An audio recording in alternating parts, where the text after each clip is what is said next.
Friday, October 28th, another edition of the Zogby Report, real and unscripted, and subtitled in this series, The United State of Democracy, ?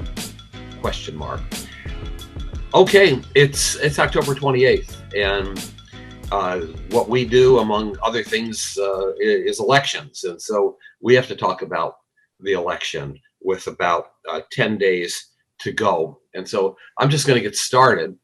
And I'm going to say right off the bat what I've been saying in the speeches and presentations that I've been giving almost daily. And that is, it would be totally irresponsible of me or us to make any projection whatsoever about this election. First of all, there are 10 days to go, and the campaign is not done. Number two, this, like other elections, swings back and forth. And while I will argue today that the swinging is definitely in the Republicans' favor, there could be, I don't get into odds or anything, but there certainly could be a swing back in the Democrats' favor. Thirdly, I can't help but recall when we started this new business, right, in 2016, that at this point in time, Hillary Clinton was leading in about 9 states and leading by close to double digits in many of those states. And that was the beginning of the end. We saw her numbers go down with each passing day, and Donald Trump ultimately surpassing her, at least in some enough key battleground states to win. So with that said, where do we stand today? Yes, advantage GOP. Real quick, New Hampshire, Maggie Hassan, the Democrat running for re-election, was leading by an average of 5 to 6 points comfortably. That lead now average has been cut down to 3 points. And more recent polls in that average indicate that it's a very tight race against Don Bochel. Pennsylvania, we saw that turn, 11-point race. The only poll that I have seen, anyway, since the fateful debate the other night between Fetterman and Oz, is Oz now leading for the first time in the campaign by 3 points. Circle all the way up to Wisconsin. Ron Johnson was at one time the most endangered Republican, and he consistently been leading in the last 7 polls, and in most of those polls he's leading fairly comfortably. Down to North Carolina, a close race. Ted Budd, MAGA candidate, against Sherry Beasley, former Chief Justice of the Supreme Court in South Carolina. Was a tight race, still is, but of the last 7 or 8 polls, Budd has been leading. We now have in Georgia Herschel Walker leading in the last 2 polls, leading by 3 and by 5 percentage points. And this is now after the stories of Herschel Walker allegedly or confirmedly paying for abortions for former girlfriends. We swing all the way over to Arizona. Mark Kelly, close race against Blake Masters, has been leading consistently. We now have that tied, too close to call. Catherine Cortez Masto, Democrat, at one time the most endangered, probably still is, most endangered Democrat on the list, is now trailing Adam Laxalt in the most recent polls. I think that's all of them. Patty Murray leading handsomely in the state of Washington, Democrat. 2 new races that we're looking at had not been on the radar screen, but the Des Moines Register has 89-year-old Chuck Grassley in trouble, leading by only 3 points, but the downward spiral from 13 down to 3. They'll have another poll out before the election, I'm sure they always do. But Grassley, that may be an unexpected pickup by Evan Blackman in in Iowa. And then the last one, this is very strange. Utah is never on anybody's list. Mike Lee going in highly favored, a strong supporter of Donald Trump, an opponent of impeachment. Mike Lee running against a fellow who McMullin, Eric McMullin, who is a moderate Republican, more along the lines of Mitt Romney, the other senator in Utah. And right now, McMullin has made clear that if he wins, he will not caucus with either the Democrats or the Republicans, which would put him and Utah in a very interesting position for leverage in a very close Senate. But Lee is leading 41-37 against McMullin, a 4-point race. More importantly, though, the incumbent, Mike Lee, only polling 41% after being in the Senate for many, many years. So, advantage GOP today. What happens over the next few days, I guess, is what we'll talk about. What could be some possible scenarios? You have some insights, I'm sure, because you've been following a few very critical groups. I have too, but you've been leading the polling, so why don't you go ahead? Yeah, well, I mean, you mentioned 2016, and I think that, so what was it?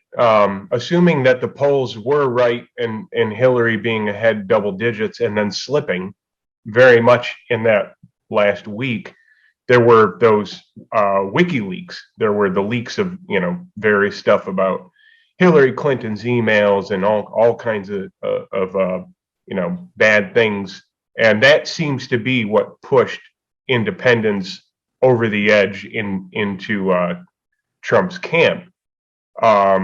So it's interesting that you bring that up, because the very same thing could happen. I mean, the race is November 8th, so that what we typically call October surprise could be a November surprise. In short, over the next 2 weeks, less than 2 weeks, who knows what's going to come out on either side. I would expect something to come out, although I do think that the month of October was pretty explosive, with the tensions rising to new highs between the United States and Russia. Some people think we're at a point more critical, more dangerous than the Cuban Missile Crisis. I don't know, but I think it's easy to say that they're analogous.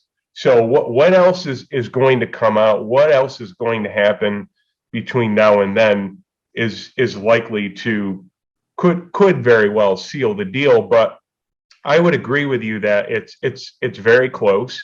I would agree that the Republicans have the advantage. We talked about Dobbs and January 6th, and how at the end of the day, what does that really have to do with putting food on your table and making a living? And I'm just going to share some numbers that I've heard in the last week. Mortgages, of course, the rates have gone up to 7%. You've seen what looks to be a crash in new mortgages over the last month or two. So the younger folks, Gen Z and millennials, aren't buying homes as much. The monthly payments on the mortgage have shot up on average, I think about $600 or $700, which was, I think, $1,200 a month when the mortgage rates were, the average mortgage when the rates were 3%, now is closer to $2,000. So you have that. I saw a survey. I can't remember who conducted it, but there was a survey saying that 18% of Americans are now skipping meals because of the rise in the cost of food. Yeah. That was higher among Gen Z and millennials. It was closer. And of course, we've been showing that now for over a year ourselves. Yeah, and it's higher among Gen Z and millennials. And so that's just to I think give more weight behind the notion that right now, going into the race, Republicans have that advantage of the economy by, look what's happened with inflation. But we're actually in the field right now. This is part two of the independent vote tracking that we're doing. Before we did the whole nation, we did the whole country. Now we're zeroing in on Arizona, Georgia, Ohio, Wisconsin, and Pennsylvania. And so I think after 2 more days of being in the field, we should have the data set complete. And I think we should be in a much better position to know. Last time around, it was dead split. In the congressional generic question, it was like 34% said that they were going to vote Democrat, 33% said they were going to vote Republican, about almost 40% were not sure. I'm pretty sure that that has dwindled by now, almost 2 months later. So we will know. Those are the 5 most key battleground states. And it's going to be interesting to see how independents are going to align. My guess is that above everything, to them, inflation is going to be, I know this from the last round, it's the most important issue, but the question is, what's going to drive that? Which issue is going to drive them to the polls? And we'll know by next week for sure. Okay, so, I mentioned this before, but one of the things that's really fascinating about this election is that there's not a common set of issues that both sides disagree upon. They disagree upon the issues. In other words, Democrats are focusing on abortion. It had worked for them, and on the fear of the loss of democracy. They keep hammering on that with video of January 6th. Republicans are all about inflation, about crime, especially crime, and on immigration as well. And so those have, I think, played themselves out. It does look clearly like at this point in time, inflation is the number one issue. If there's any Republican vulnerability, I mean, the strength they have is they're not the party in power. And it's harder to be the party in power during 8% inflation than to be the party outside of power. But what are the Republicans going to do? That's a question I think that independents may very well be asking themselves. But here are possible scenarios. I'm making these up.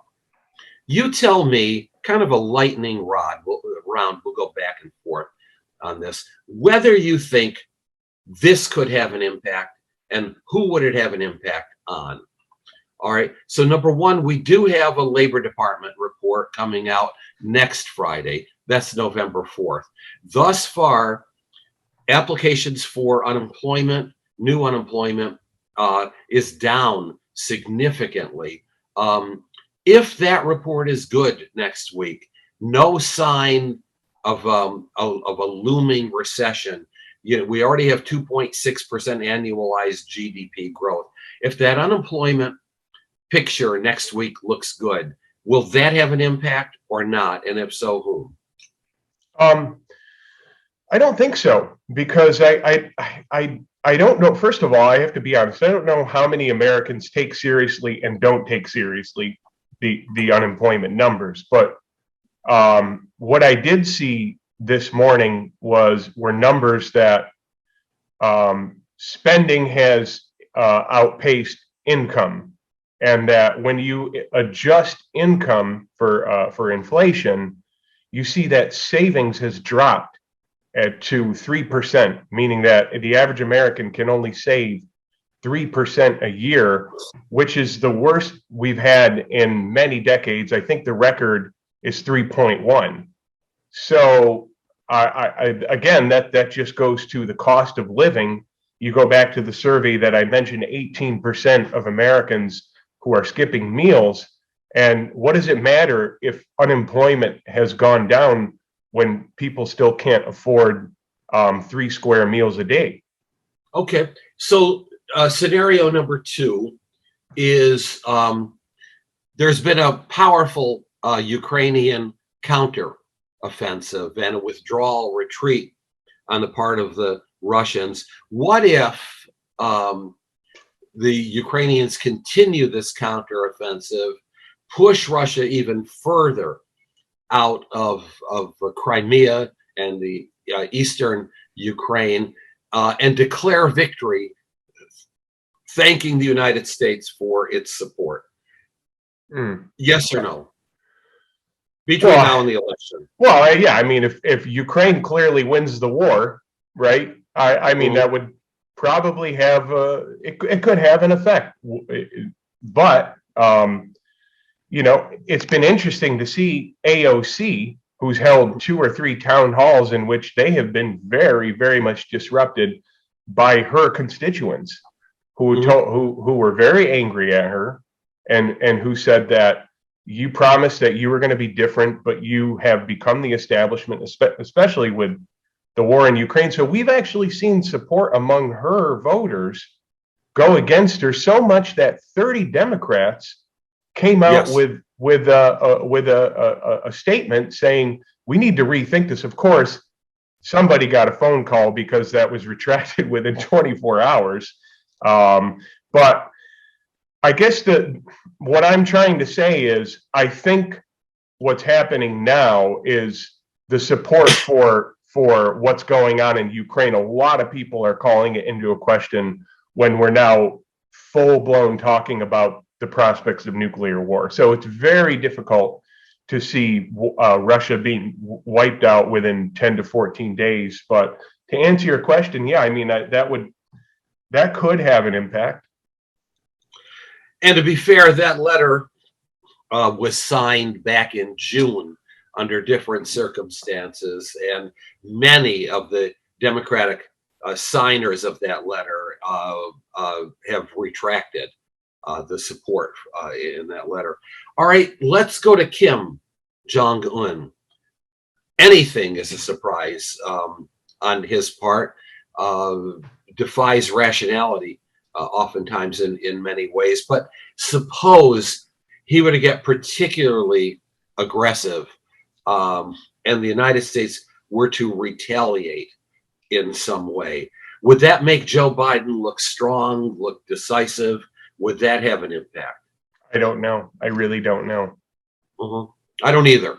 Yeah. Incidentally, I'm trying to come up with some scenarios. We will not have a report on inflation, but the only report we'll have on inflation are the people that go shopping every day, right? And their minds are already made up on inflation. So it's interesting how things have dug in. So, you know, perhaps any other year, Herschel Walker would have been finished the next day, but his support has actually gone up, and particularly gone up after a report by a second woman revealed by the civil rights attorney, feminist attorney, Gloria Allred. What do you suppose is what's going on there? I mean, Raphael Warnock was leading pretty much the last 6 weeks or so, and now, at least in 2 new polls, he's behind. Is this a part of a Republican wave? Is this rallying around Herschel Walker? Is this the strength of Donald Trump? Is this an innate failure among Democrats in Georgia? What on earth is going on? Well, you know, I have 2 thoughts, and I mean, I'm immediately reminded of when Good Morning America covered my grandmother, your mother, amidst the Bill Clinton and, you know, Kenneth Starr trial for impeachment over Monica Lewinsky. And of course, Siti, my grandmother, your mother, was, as you would say, more Catholic than the Pope, more Catholic than Pope John Paul, not just this one. Okay.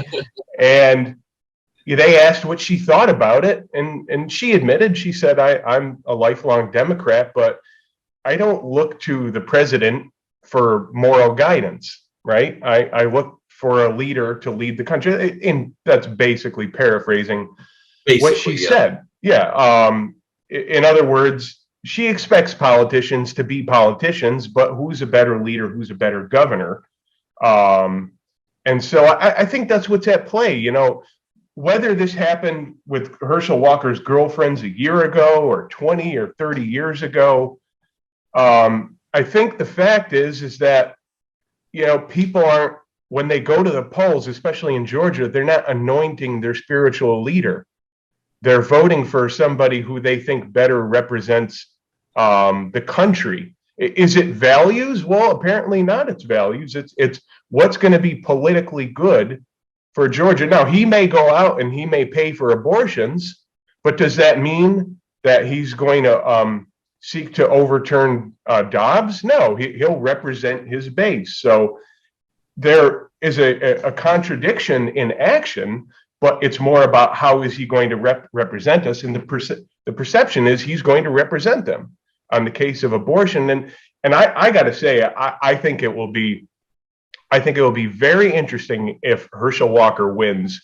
What are the Democrats going to say? I mean, they can't say that the MAGA Georgian Republicans are racist if they're voting for an African American. So I'm going to be really interested in seeing what happens in that scenario. Well, I have to say, in all honesty, Raphael Warnock is a cut above many in the U.S. Senate and many candidates out there.